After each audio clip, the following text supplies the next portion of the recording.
अस्सलाम वालेकुम नाज़रीन, धरती टाइम न्यूज़ ऑनलाइन से गड आहियां इमरान अली गोपांग। खबर शामिल क्यों था कंदरा खां रिपोर्ट अब्दुल हक जागीरानी के मुताबिक कंदरा प्रेस क्लब पारां सखर यूनियन ऑफ जर्नलिस्ट साल 2022 जी नई मुंतखब थियल सदर सलीम अहमद सहतो साहब, जनरल सेक्रेटरी जावेद अहमद जतोई साहब, काशिफ फुलपोटो जन जे मान में आजाणो ॾिनो वियो, जंहिंमें साले पट प्रेस क्लब जे सदर फ़कीर नियाज़ हुसैन महर, सैयद मुज़फ़र शाह रिज़वी ऐं साले पट जे ॿिनि उहिदेदारनि शिरकत कई। दावत प्रोग्राम में कंदरा SHO सैयद अब्दुल खालिक शाह जीलानी, मोहम्मद बुडल शाह चन्ना, सियासी समाजी अगवान अल्लाह मेहर मलिक, हसन रज़ा जागीरानी, नदीम मीरानी, सेठ कयोमल, नदीम जोगी, बावल खान जागीरानी, अल्लाह रखियो जागीरानी, वज़ीर जोगी, उस्ताद इल्ताफ़ कुरैशी, अली शेर दारेजो ॿियनि शहरनि ऐं सहाफ़ियुनि वॾे अंग में शिरकत कई। कंदरा प्रेस क्लब जे सदर अब्दुल हक जागीरानी ऐं ॿी समूरी मैनेजमेंट आयल महिमाननि जो गुलनि सां वर्खा सां भरपूर नमूने सां इस्तक़बाल करे खेनि सिंध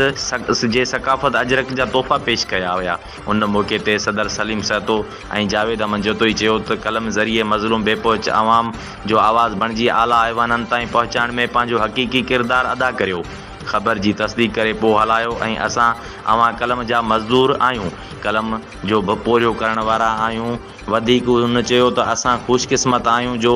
लाला असद पठान जहिड़ो दिलेर ऐं बहादुर अॻवान मिलियो आहे।